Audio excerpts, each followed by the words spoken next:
நம்ம பாவங்களுக்காக அவர் பாடுபட்டு பலியானார்.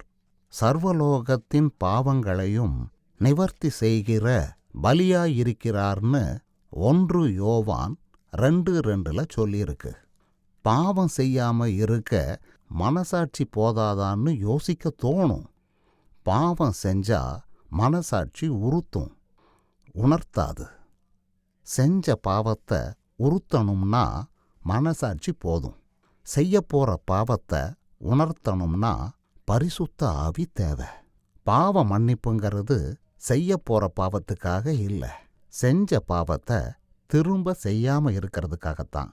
அதனால தான் பாவத்தின் சம்பளம் மரணம்னு சொல்லப்பட்டிருக்கு. பாவம் செய்யறவங்க எல்லாம் உயிரோட வாழ்ந்துக்கிட்டு தானே இருக்காங்கன்னு கேட்கலாம். மரணங்கிறது 2: சரீர மரணம், ஆவிக்குரிய மரணம். 1 முறை பிறந்தால் 2 முறை மரணம், 2 முறை பிறந்தால் 1 முறை மரணம். உலகத்தில் மாம்சமா பிறக்கிறது முதல் பிறப்பு. இயேசு கிறிஸ்துவே உண்மையான கடவுள்னு அவரை சொந்த இரட்சகரா ஏத்துண்டு பாவத்திலிருந்து விடுதலை அடைஞ்சா அது 2வது பிறப்பு, ஆவிக்குரிய பிறப்பு.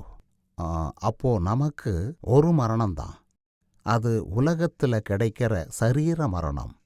ரட்சிப்பை அடையலன்னா நரகத்துக்கு போற 2வது மரணம் நிச்சயமா உண்டு.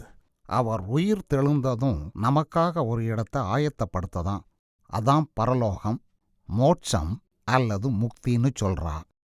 அவர் திரும்ப இந்த உலகத்துக்கு வந்து நாம் அங்கே போறதுக்கு நியாய தீர்ப்புன்னு ஒன்று இருக்கு. அதுக்கு நம்ம ஆயத்தமாக இல்லைன்னா நாம் போக போகிறது நரகம்.